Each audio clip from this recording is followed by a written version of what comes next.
गडचिरोली जिल्ह्यातल्या डोंगरदऱ्यांमध्ये असलेल्या तुमरकोठी गावकऱ्यांची 79 वर्षांची प्रतीक्षा अखेर संपली आहे। स्वातंत्र्यानंतर तब्बल 79 वर्षांनी या गावात एसटीची बस पोहोचली आहे। दरम्यान लालपरीच्या आगमनाचा हा ऐतिहासिक क्षण आदिवासी बांधवांनी पारंपरिक नृत्य आणि ढोल ताशांच्या गजरात साजरा केला।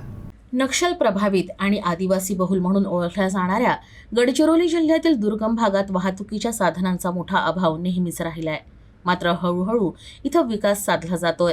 यातच जिल्हा पोलिसांनी पुढाकार घेत तुमरकोठी ते अहेरी या मार्गावर पहिल्यांदाच एसटी बस सेवा सुरू केली आहे। या बस सेवेमुळे स्वातंत्र्यानंतर तुमरकोठी गाव एसटीशी जोडलं गेलंय। भामरागडपासून 30 किलोमीटर आणि अहेरीपासून जवळपास 100 किलोमीटर अंतरावर असलेल्या या गावातील नागरिकांना आता तहसील आणि जिल्हा मुख्यालयाशी थेट संपर्क साधता येणार आहे। या बस सेवेचा लाभ परिसरातील जवळपास 450 ते 500 नागरिकांना होणार असून विद्यार्थ्यांना शिक्षणासाठी मोठी सोय उपलब्ध झाली आहे। याशिवाय दररोजची लांब पायी करावी लागणारी पायपीट आता टळणार आहे।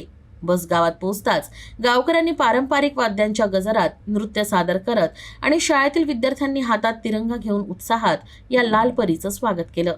जिल्हा पोलीस अधीक्षक निलोद परी यांच्या मार्गदर्शनात तुमरकोठी पोलीस ठाण्याचे प्रभारी उपनिरीक्षक गोरखनाथ सुरासे यांनी हिरवी झेंडी दाखवून बस सेवेचं उद्घाटन केलं।